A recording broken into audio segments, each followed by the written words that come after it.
Welcome. You just stumbled into the incorrigible Mr. Zeppo's Cannabis Talk, live on Sprecher.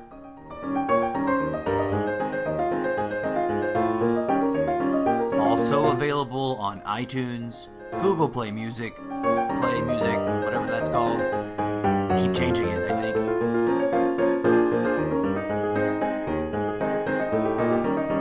YouTube,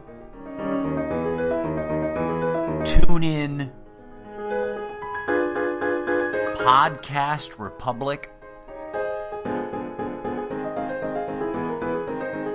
I think I have a WordPress blog, but I don't think it's carrying the podcast. I need to go look at that.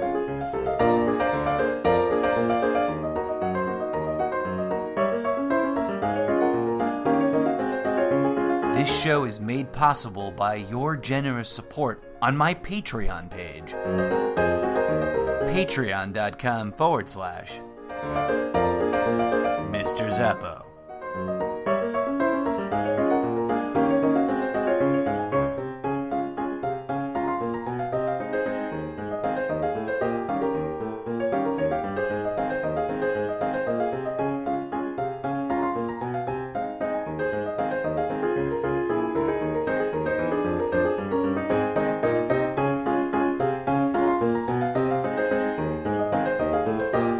If you know a good podcast player or catcher or app that you think has an audience for this and my other shows, hit me up. Let me know what it's called. I'll go figure out how to get the podcast on there. All right. As always, a tip of the hat to the late, great Scott Joplin, as well as his silent collaborator, Brewster Gates, for that beautiful piece of music called the Maple Leaf Rag. In a perfect world, I'd have a house band, like a studio band or whatever you'd call it, and they would play a postmodern mystic homage cover of that, but with more of like a millennial feel. And a little bit of like urban rave kind of, and dash of that, and it would of course be about Cannabis Leaf.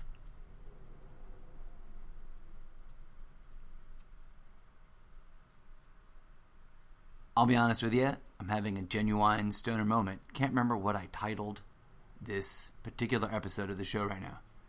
I usually prepare for that by copy pasting it all over to a little notepad page, so that I'm like, what am I talking about? 10 signs you know you're a stoner. No, I digress. I don't like that word. I'd like that word to not be used against us that way anymore. And that means we need to, as a community, my fellow cannabis enthusiasts, we need to not live down to that stereotype. Not judging anybody. Just sharing my thoughts. And wishing you a happy 420 retroactively or futuristically. In theory, if you're a fan of this podcast, you try to listen to it at 420. Although that's not required. You listen to it whenever it's sanest and safest for you to listen to. And honestly, you don't have to smoke when you listen to it. I mean, if you're going to listen to it at work, don't smoke. Unless for some amazing reason you work at a place where you can smoke. As always, folks, I encourage you to be smart and safe and well-informed. Tragically, this is not that episode where I was going to gather all the Prop 64 literature and read it to you. Because I actually want to do that in the morning with a cup of coffee and some time to prepare. This is sort of an ad hoc episode, just because. So, cannabis culture.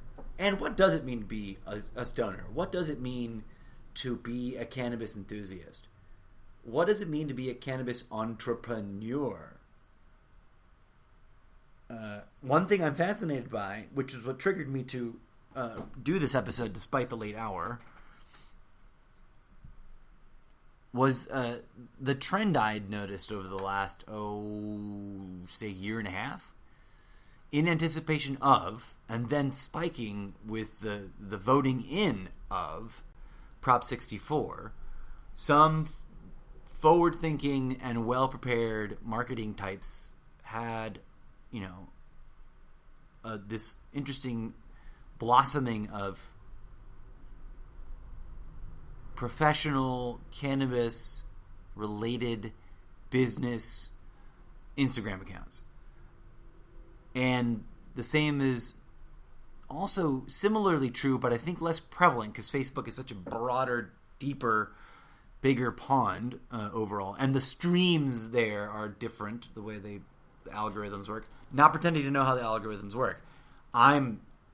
It's clear from what I experienced that the algorithms on the two seem to work differently. I don't know how that difference is. I'm not a programmer by any means. Or am I? Over the last year and a half, there seems to have been this growth. And I applaud it.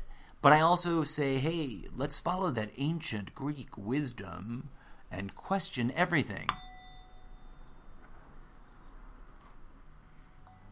On a completely unrelated matter, someone was making a very eloquent point a few days ago in my Facebook network, and I admired the sort of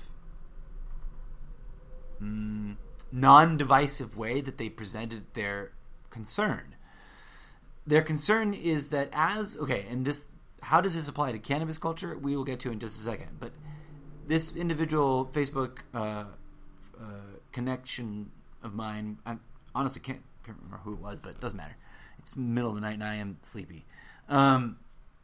Posted saying, as transgender acceptance is normalized and trans culture merges into mainstream, be aware and wary of a sort of predatory trans industry. And not really sure where they're drawing that conclusion from, but it makes sense because as I see, there's a pattern that fits everywhere, man, in our society. And that's what, if somebody's got a good business idea, eventually it gets cloned and co-opted by huge, big, icky corporations that are out to do no good. Let's not let cannabis and our transgendered brothers and sisters, or whatever the most correct term might be there. I mean brothers and sisters in humanity, not in which gender they are. Our fellow human beings of transgender identity. Let's not let and everyone else, right? Let's call that out. Let's stop this predatory corporate invasion. The American dream is that everyone has their own business, but the American nightmare is that big corporations make it really, really, really, really hard to be local and also profitable. And okay, maybe that's fair game under the supposedly democratic auspices of free market, but there's a couple of things that are being ignored in that logic. An astute listener will note that I have a very serious critique about the whole use of logic these days. Very much like fake news and post-factualism, I think we've reached a point where logic is no longer really based on anything other than the will of the individual stating the logic. And therefore, even complete nonsense passes for logic. But in this free market, and I really protest the term free market, in the supposedly free market, capitalist, consumerist society that we live in, you're supposed to be free to succeed and free to fail, right? And that what drives your competitive abilities is the profit motive. But when there's too big to fail, industry-wide block entities that have the leveraged power of, twice the size of your median-sized country's army. It's really, really next to impossible to do anything. And whatever the service or the product is usually suffers for it. And I'm not accusing anybody that is currently a cannabis entrepreneur of being part of some corporate takeover. I'm saying, you think Monsanto isn't standing by ready to go? Waiting for that perfect moment to just be like, Monsanto weed. Makes you almost feel as good as regular weed, and also kind of sort of kills you. Because believe it or not, my fellow tribe members and non-smokers out there, this needs very little logic to connect the two things. A corporation like Monsanto or R.J. Reynolds of cigarette manufacturing empire, if they aren't ready to roll with their own highly toxic version of it, I would be shocked and amazed. And maybe that's so. But knowing industries like oil and big pharma and cigarettes, of which I've struggled with my own folly led me down the path of liking cigarettes enough to let myself pretend I wasn't instantly addicted to them, and burning my slave wage hard-earned dollars away for no reason.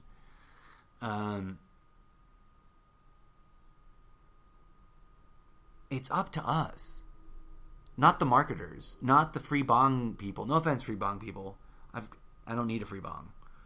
And don't push the free bongs on the 12-year-olds. 12-year-olds don't need to be smoking pot. And no disrespect to 12-year-olds who are now 32-year-olds who did start smoking when they were 12. Live and learn, forgive and forget. But the science is clear.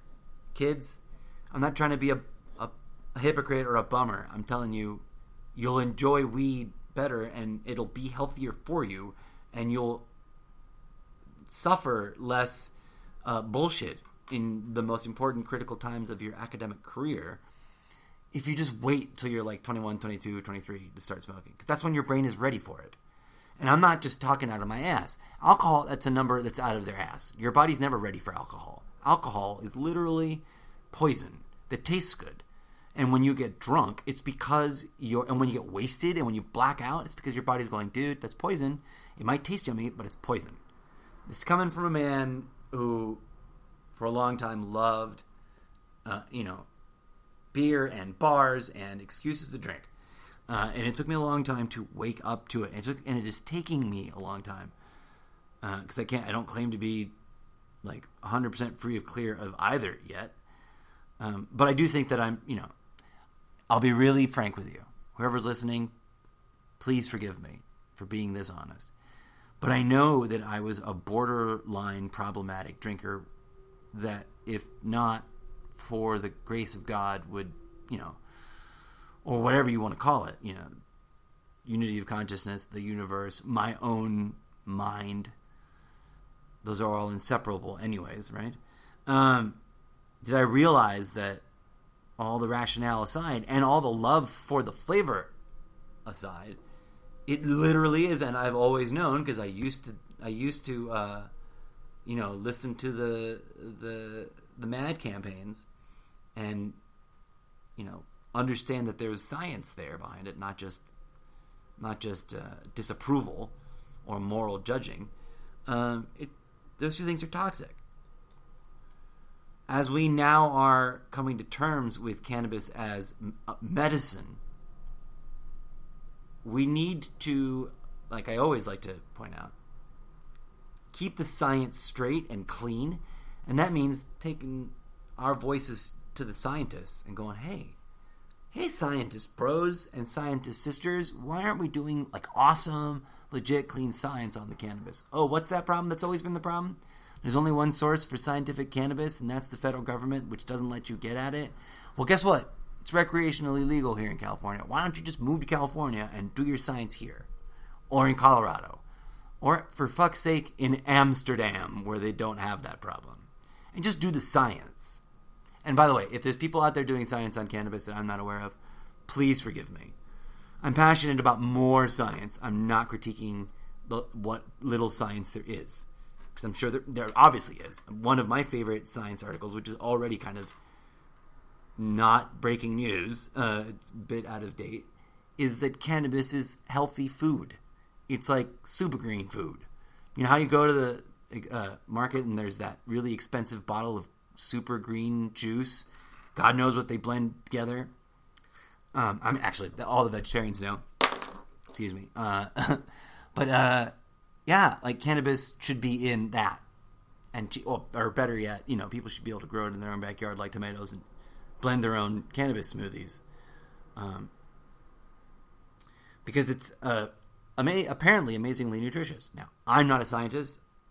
I don't have links setting aside because this is just me rambling. I know that it's something I've actually read. And you have a keyboard. You're listening to this on a computer, for crying out loud. But it's your phone. That's a supercomputer. Okay? I remember the days when none of that existed. That's a supercomputer in your hand that's slowly giving you cancer. But before it kills you of cancer, use it for good. Thank you for using it to listen to my podcast. All right, I'm trying to honor the shorter episodes promise. It was like the one bit of strong feedback was like, nail the point, try to be funnier, keep the episodes shorter.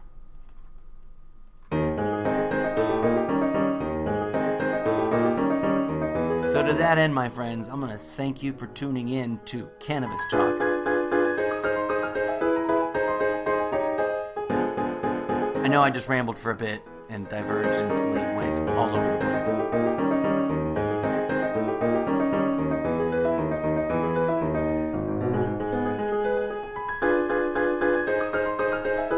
But as you know, I'm very passionate about the whole network of topics. So hang tight. I'm going to bring you much more highly organized and structured episodes as I work up to sort of a meta-thesis.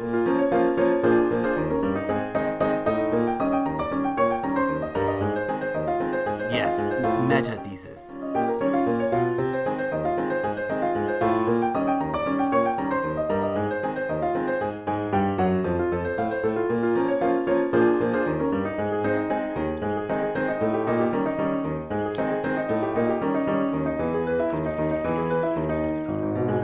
Oh, you know what?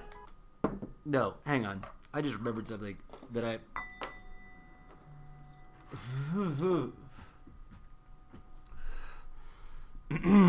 Excuse me. I still sometimes forget that talking while exhaling cannabis smoke can be a bit abrasive to the throat. And I don't have any water. Genius. Okay, I remembered something that I had originally meant to include in today's episode, so I figure I'd just pause the music and dump it at you.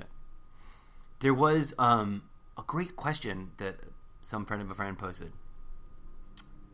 And it resonated because I think if my memory serves me correctly, I just did a podcast episode called Cannabis versus Parenting, where I rambled probably almost incoherently about the straightforwardness of the situation. Lots of kids are, getting access, etc. And we need to do something about it. Well, that's that whole episode. Don't need to recap it for you. Sorry, I just did. This other post was essentially asking the question, can cannabis help a bad mother be a better mother, or something like that? I saw this either a couple hours ago or a couple days ago. Don't fret. Time is always blurry to me, and it's not the cannabis. I can be straight, clean over 3 weeks, and time is still really fuzzy to me. And as some of my friends know, I'm an ardent advocate for the acceptance of the idea that time itself doesn't actually exist. But that's a whole other episode. One, I would humbly invite a dear friend of mine by the name of Bradley to co-host with me, but he refuses. But he'd be really great at it because he's just great at needling me with great logic. So this post, I wanted to address it, and I'll probably address it again in another episode because I'll forget that I said here. Can cannabis help a parent be a better parent? I don't know why it was framed as mother, and I don't want to attribute any unwarranted projection of chauvinism or anything, because I don't like doing that. I don't like my whole jam is not about accusing people of being stuff. It's about inviting everyone to question everything. So, can cannabis help you be a better parent? I make the argument that yes, under the right circumstances. And here's why. Or here's what I wrote about, or at least what I remember writing about. Cannabis is dramatically misused. And I think I've addressed this somewhat before, but I think I've got a better handle on the wording here. There is a false, dichotomous comparison, like a false equivalency, cannabis, alcohol. As someone who struggled and looked, fearing, my future with my, intense relationship with alcohol that was, borderline problematic, and that I had to really wrestle with the question about, do I want to quit? Do I want to just prove to the world or to myself that I can drink like a gentleman? Do I want to what? What do I want to do? And also someone who has a very specific and maybe unusual relationship with cannabis. I think I've got the right kind of life experience to categorically declare that if I were a documentary, I'd be like the super drunk me, that should have been made in tandem with super high me, and of super size me lineage. Those set of documentaries are mind blowing. The whole idea of forcing yourself to eat McDonald's 3 meals a day for however long he did it for the documentary was, oh God, I can't even imagine. And I'm a horrible Buddhist, I know. I'm not giving up meat yet, but that's only because that's a whole nother story. It's a whole nother episode. I make no apologies for it. I'm on my path where I'm at. And true Buddhist would understand, and a true vegan doesn't care because they're just worried about their own, and they're trying to get you to stop for your health. And if you know that it's bad for your health and you're working on it, they move on to the next convert. But there's a false digressing here. There's a false association, comparison, cannabis and alcohol. And when we understand better and more fully its medicinal applications, that's what's going to help lead the door to opening for society at large the next level, which is understanding its application spiritually. Which to some people, even people who are fans or enthusiasts, is still kind of radical talk. But to be quite honest, cannabis life is a radical life. It's a revolutionary's life, and it's a spiritual life. I humbly suggest and propose. And again, for those of you who know me, I don't want to create a top-down. I'm not trying to start a religion here. I'm trying to rattle people's cages and assumptions about their ideas about how the world is supposed to work, and point to natural phenomena, things that can be verified either through independent scientific study by scientists or direct personal practice. One wise person put it, smoking the flower reveals yourself to you. I'm probably severely paraphrasing because I'm always, sober or otherwise, under the influence of cannabis or not. I'm terrible at at quotes and I'm terrible at names. Probably because since I was a child, I've always been told that I've had bad memory, been told that I'm bad at remembering people's names, and been told that I'm bad at remembering the titles of things. Or, that general kind of critique. And it's always been sort of true. And I don't want to go down that rabbit hole explaining why, but I have a theory about why and how memory works. But that's neither here nor there, friends.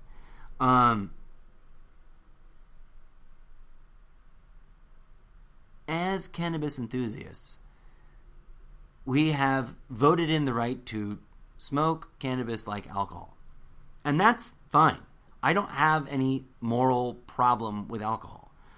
And quite frankly, as a non-denominational, like a secular, there's secular Jews, I'm a secular Zen. I'm not even a Buddhist. Like, I'm more Zen than Buddhist, which is something that may or may not make sense to everybody. But I'm sort of I don't belong to any school. The closest thing to it would be Pure Lands, and their whole bit was like, there are no schools. You already are Buddha. So, but I digress.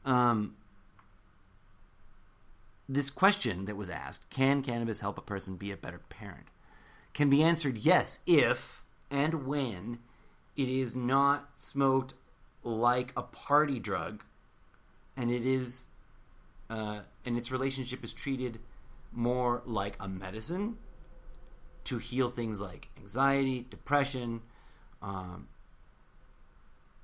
etc., etc. Just that level. If you're not suffering from anxiety because you smoke a little weed before bed every night, then, or if you're stay-at-home mom and you smoke a little weed all day, not crazy amounts to like get shit-faced. See, that's the thing. We learned from alcohol to treat alcohol as something to fuck us up. I mean, look at the language that people use. What? Hey, bro, let's go down to the bar and get shit-faced. Yeah, Vegas. I'm fucking wasted. I mean, I don't mean to be rude. I'm not judging that. Those words have come out of my mouth with friends under as safe as possible conditions. But alcohol is a slippery slope. And here's the thing.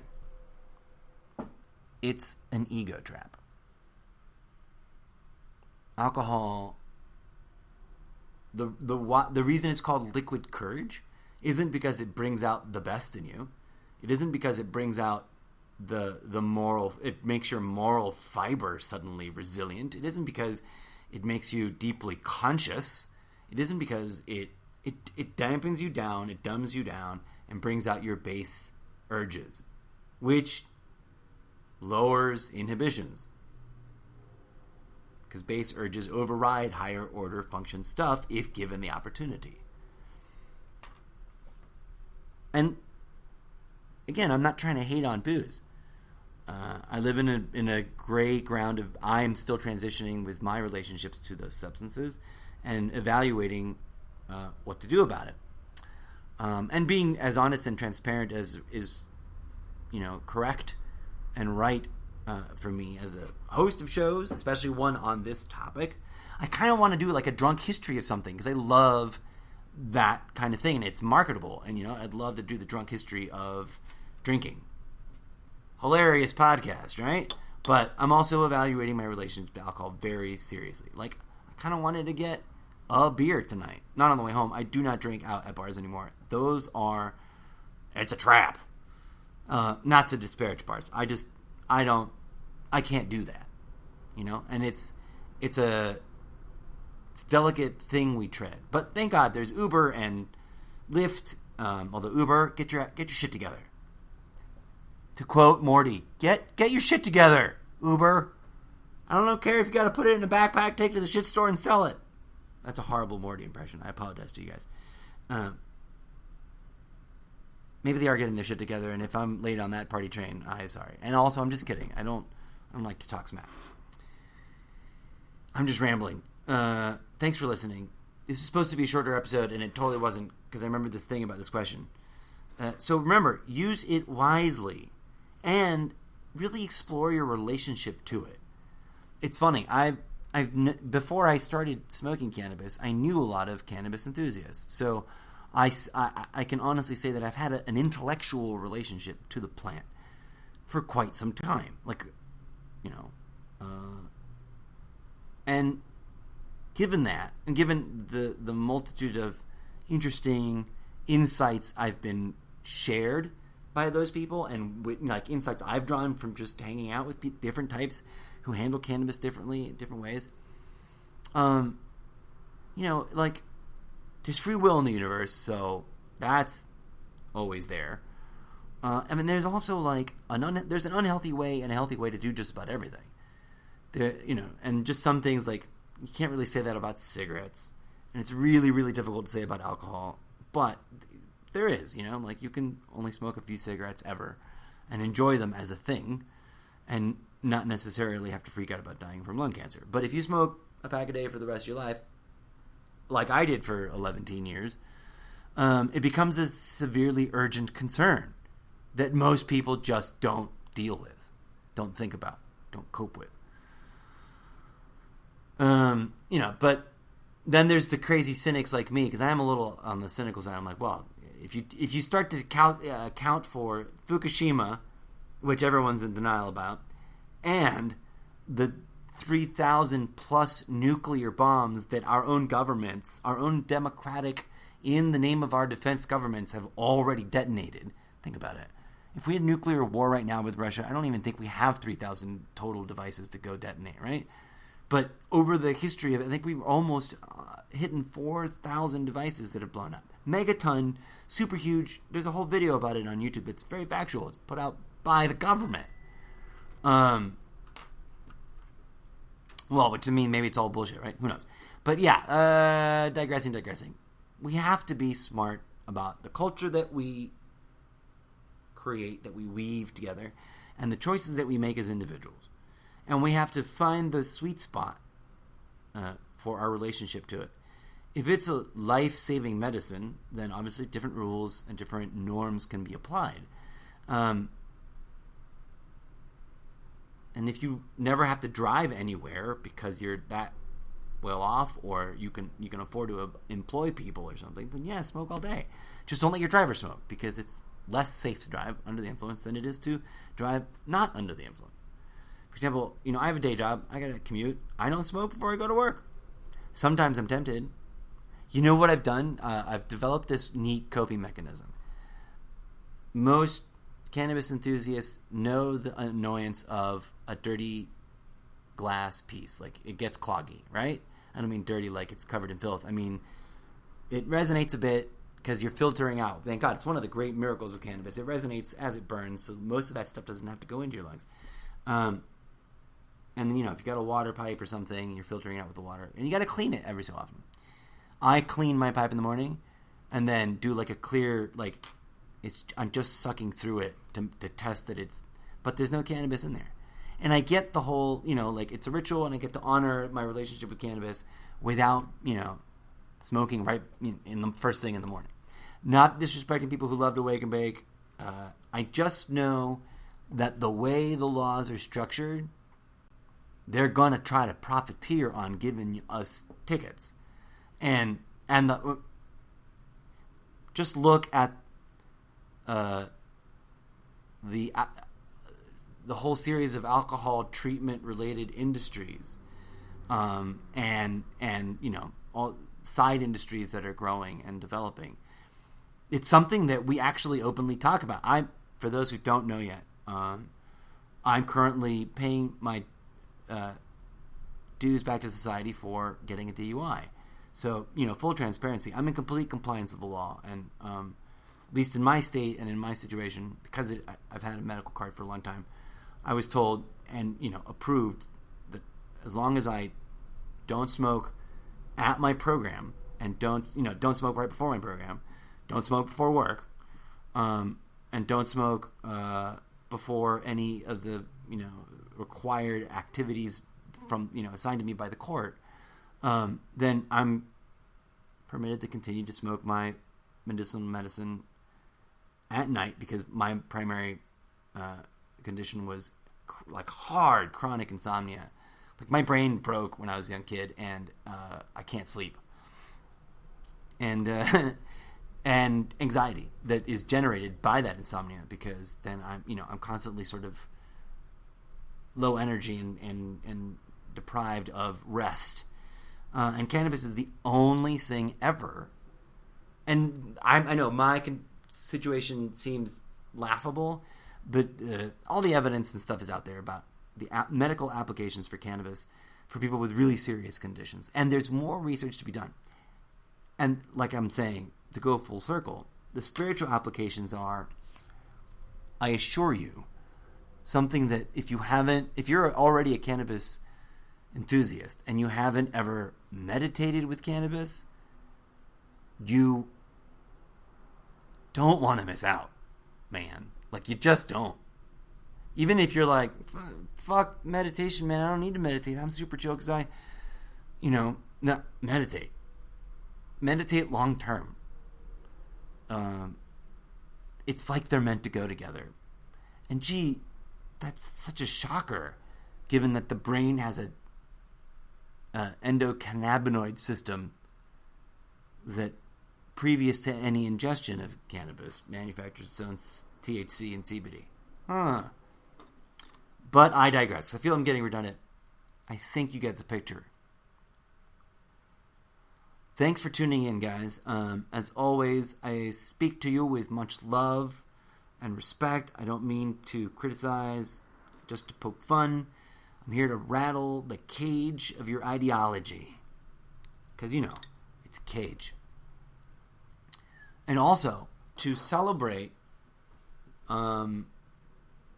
the future of cannabis culture and lift up hopefully inspire some folks to really step up to be real leaders of that new culture as it's forming. Social justice cannot be ignored as we move forward, folks. And I'm fully intending to do a whole episode on it. I think I've touched on it at least once before. So keep that in mind as you enjoy or medicate the next time you partake. Keep that in mind. Social justice, we always have to be diligent and vigilant. And keep an eye out for each other, and keep an eye out on those that would want to make a healing plant illegal, and those who would want to prevent us from experiencing spiritual healing.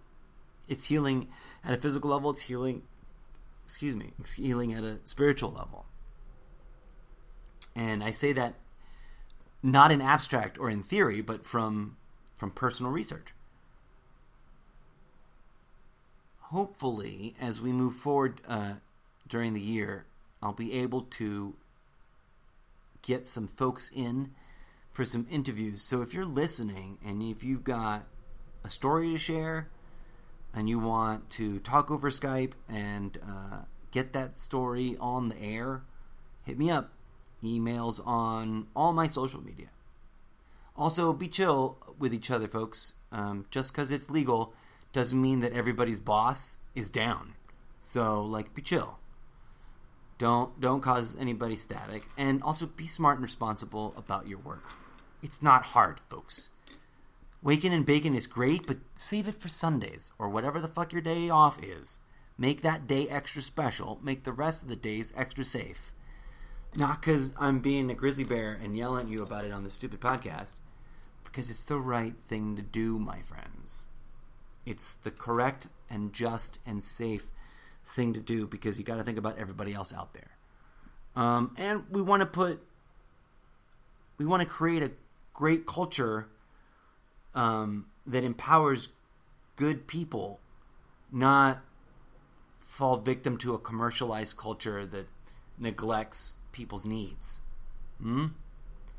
Don't let them profiteer on the cannabis. As awesome as it is to support dispensaries and to be able to, this is funny, and I'll wrap this up because we're almost at the golden second. In just a 3, 7, 6, 5, 4, 3, 2, 1.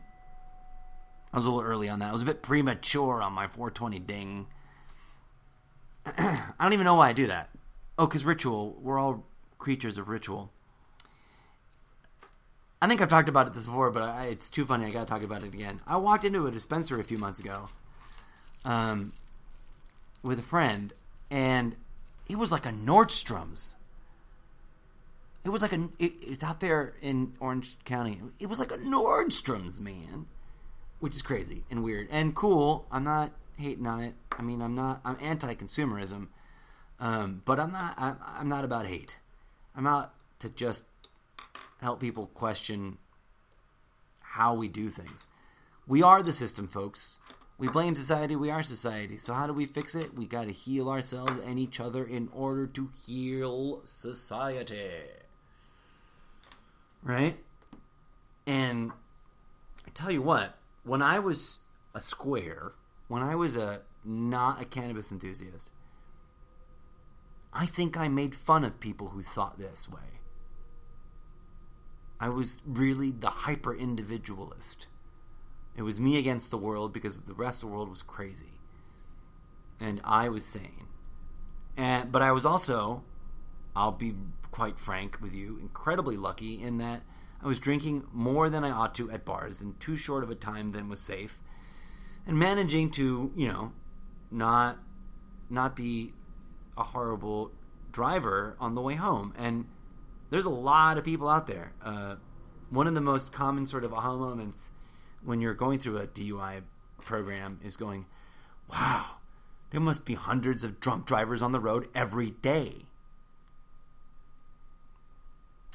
And quite honestly, let's not let cannabis culture turn into some horrible statistic about people too stoned to drive getting into accidents.